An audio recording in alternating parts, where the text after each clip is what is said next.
Bismillahirrahmanirrahim. Assalamualaikum warahmatullahi wabarakatuh. Teman-teman sekalian, alhamdulillah pada kesempatan kali ini kita bisa melanjutkan kembali mata kuliah Ulumul Hadis.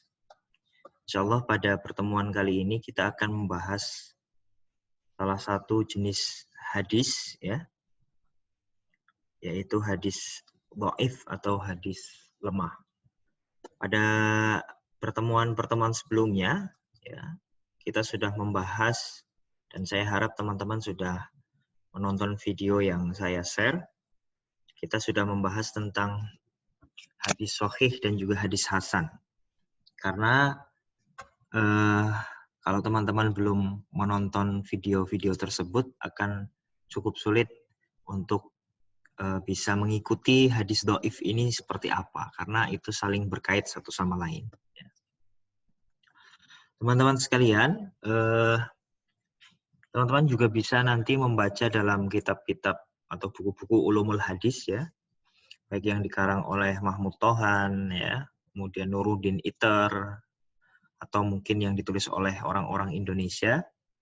Nah, sudah banyak dibahas tentang apa itu hadis dhaif dan juga hadis-hadis yang lain. Teman-teman, di pertama ini kita harus membedakan terlebih dahulu. Ya. Kita harus tahu terlebih dahulu pembagian hadis dhaif. Ya. Karena nanti macam-macam dari hadis dhaif itu banyak sekali. Ya. Jadi perlu diklasifikasikan, perlu dibagi terlebih dahulu. Para ulama membagi khobar mardud ya, atau hadis yang tertolak gitu ya. Mardud itu artinya tertolak. Itu menjadi banyak jenis, masing-masing jenis memiliki nama tersendiri. Mesti demikian, seluruh jenis tersebut dimasukkan dalam satu nama umum yaitu dhaif. Jadi karena banyak sekali hadis hadis dhaif ya, banyak sekali jenisnya, maka secara umum para ulama biasanya menyebut agar lebih mudah disebut saja sebagai hadis dhaif ya. Penyebab tertolaknya suatu hadis sangat banyak ya. Jadi satu hadis bisa jadi dhaif itu penyebabnya banyak. Namun kalau kita peras gitu ya, kita klasifikasi lebih sederhanakan, itu paling tidak terbagi dalam dua ya. Pertama, karena sanadnya gugur ya. Sanad itu apa? Sudah kita bahas ya pada pertemuan-pertemuan sebelumnya. Itu rangkaian para perawi hadis gitu ya. Jadi kalau ada salah satu sanad tersebut yang gugur ya, atau tidak tersambung satu sama lain ya, tidak pernah sezaman, tidak pernah bertemu, nah itu menyebabkan hadis tersebut menjadi lemah. Lalu yang sebab yang kedua ya, perawinya cacat. Jadi kalau tadi pertama adalah lebih kepada ketersambungan, ya, kalau ini lebih kepada pribadi perawi-perawinya. Ya. Ada perawi yang mungkin dituduh sebagai pendusta. Ada perawi yang disebut sebagai mungkarul hadis. Ada perawi yang disebut mudallis, orang yang sering menyembunyikan cacat. Ya. Ada lagi misalkan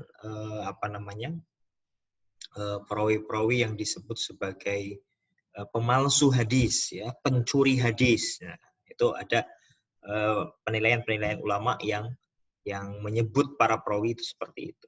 Nah, setiap perawi dengan cacat-cacat yang berbeda itu menyebabkan nanti jenis hadis dhaifnya beda. Ya. Samalah kayak kita misalkan, ya, logika sederhananya, kalau sakitnya itu hidungnya meler, keluar cairan, oh itu namanya sakit apa? Sakit pilek gitu ya.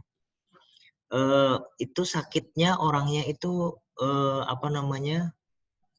keluar suara kalau lagi pas kambuh gitu. Kayak batuk. Nah, oh berarti sakitnya sakit batuk. Atau mungkin yang lain, dia kalau di kondisi dingin apa namanya, bernafasnya agak susah gitu. Oh, berarti cacatnya atau penyakitnya itu adalah asma misalkan. Seperti itu ya. Jadi sebab perawi cacat itu bisa menyebabkan nama atau jenis hadis yang berbeda-beda. Ya, makanya banyak sekali hadis dhaif itu jenis. Tapi setidaknya indikatornya dua ini. Ya, kalau sanadnya itu terputus atau gugur dan juga perawinya cacat. Oke, kita sekarang masuk ke definisi hadis dhaif. Apa sih sebenarnya definisinya? Ya, kita dasar-dasar dulu. Nanti pada pertemuan selanjutnya akan kita bahas tentang jenis-jenis hadis dhaif ya. Sekarang kita lebih kepada definisi dan lain sebagainya.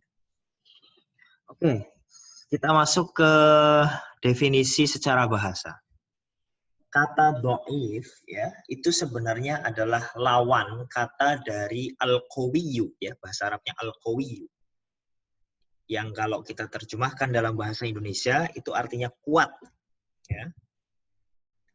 Kata dhaif ini ya, itu memiliki arti yang sifatnya empiris sekaligus juga maknawi ya. Artinya lemah itu dalam pengertian secara fisik ya, secara empiris ya, lemah atau kata dhaif itu juga bisa dinisbatkan kepada orang yang dhaif, itu maksudnya orang yang lemah ya, lemah secara fisik, lemah secara apa namanya, apa istilahnya itu, badannya lemah gitulah. Nah, itu secara empiris. Tapi ada juga yang lemah dalam pengertian maknawi atau kiasan gitu. Misalkan, apa namanya, orang ini habis diputus oleh kekasihnya, maka hatinya menjadi lemah, menjadi dhaif ya. Nah, dhaif di sana artinya maknawi itu. Atau kemudian apa namanya, keimanannya lemah ya.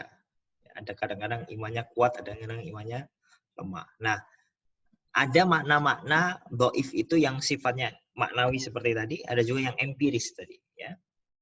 Nah, namun yang dimaksudkan di sini adalah arti maknawi. Jadi kata dhaif dalam pengertian hadis ini maksudnya adalah hadis yang mempunyai arti lemah dalam pengertian kiasan. Bukan empiris ya. Kalau empiris itu tadi secara fisik misalkan yang bisa dilihat.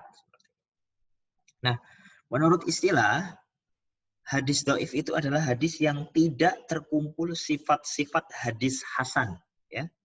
Disebabkan hilangnya satu syarat atau lebih. Pada pertemuan kemarin, pertemuan sebelum ini, kita sudah membahas tentang hadis sahih dan juga hadis hasan ya. Ada sahih li dzatihi, ada sahih li ghairihi, ada hasan li dzatihi, ada hasan li ghairihi. Nah, di sana dijelaskan pula ada beberapa syarat hadis sahih ya. Ada 5 kalau teman-teman masih ingat. Ya, pertama apa namanya? Sanadnya bersambung.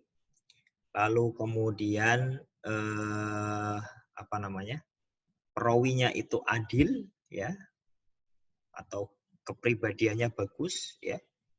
Yang ketiga adalah perawinya itu dhobit ya, atau secara intelektual bagus ya, hafalannya bagus, apa namanya, daya tangkapnya bagus gitu, pemahamannya bagus. Lalu yang keempat adalah adamus syuzuz ya, tidak ada syaz di dalam hadis tersebut. Tidak bertentangan dengan hadis yang lebih kuat. Gitu ya. Lalu yang kelima, adamul illah. Tidak ada illah. Ya. Tidak ada illah. Ya, jadi cacat yang tersembunyi. Illah itu cacat yang tersembunyi. Nah, itu kriteria hadis sahih yang jumlahnya ada 5. Kalau hadis sahih itu, yang mempunyai kriteria 5 itu, kurang dalam aspek kedobitannya, maka hadis tersebut turun menjadi hadis hasan. Ya. Tapi kalau hadis itu kurangnya ya syaratnya apa namanya, dalam hal-hal misalkan kurang dobit, terus kemudian kurang adil gitu ya.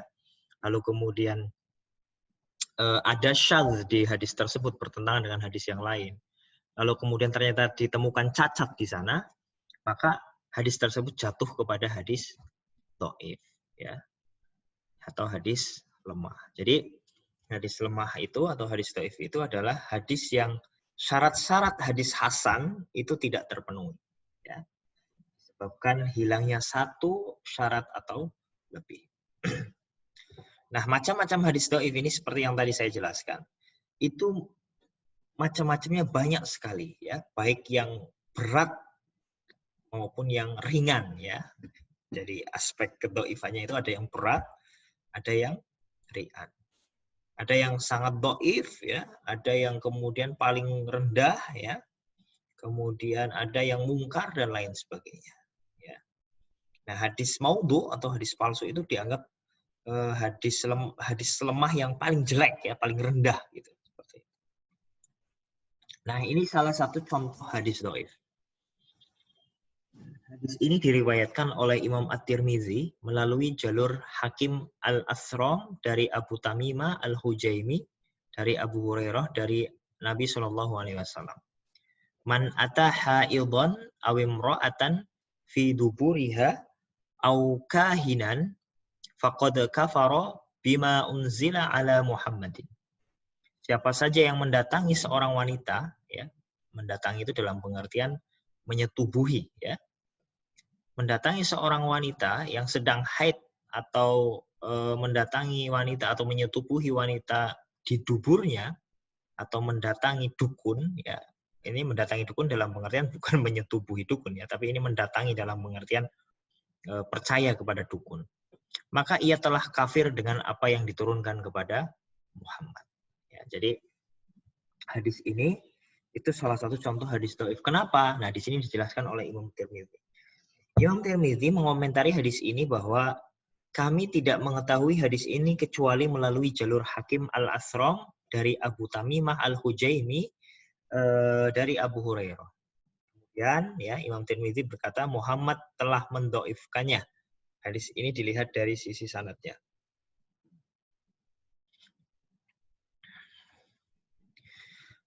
Para ulama, ya, itu sudah mendhaifkan juga, ya. Banyak ulama yang mendhaifkan, diantaranya adalah Ibnu Hajar Al-Asqalani, ya, dalam kitabnya Taqribut Tahdzib, ya.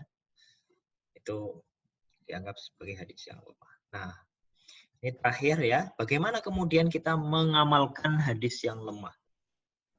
Misalkan ada hadis-hadis yang lemah, lalu kita sudah tahu misalkan, atau mungkin belum tahu, lalu ternyata kita mau mengamalkan hadis dhaif itu, boleh tidak, ya?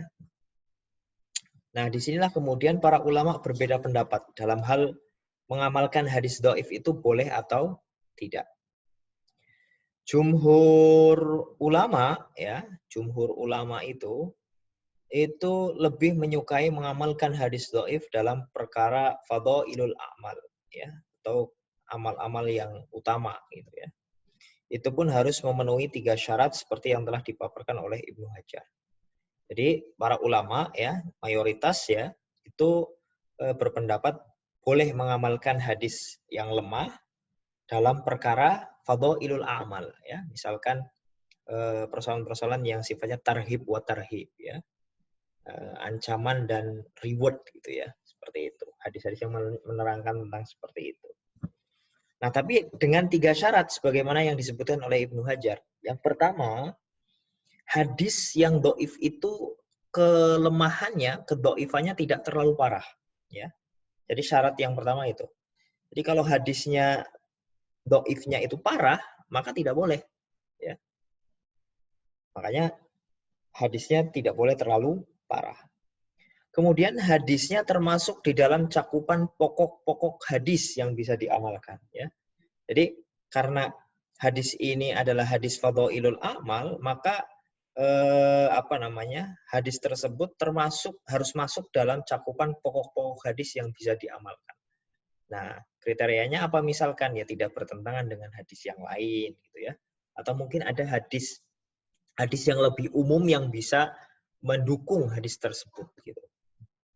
Lalu yang ketiga, tatkala mengamalkan hadis doif tersebut tidak meyakini ya atau tidak diiktikadkan, tidak diniatkan mengenai kepastiannya, hanya sekedar kehati-hatian saja.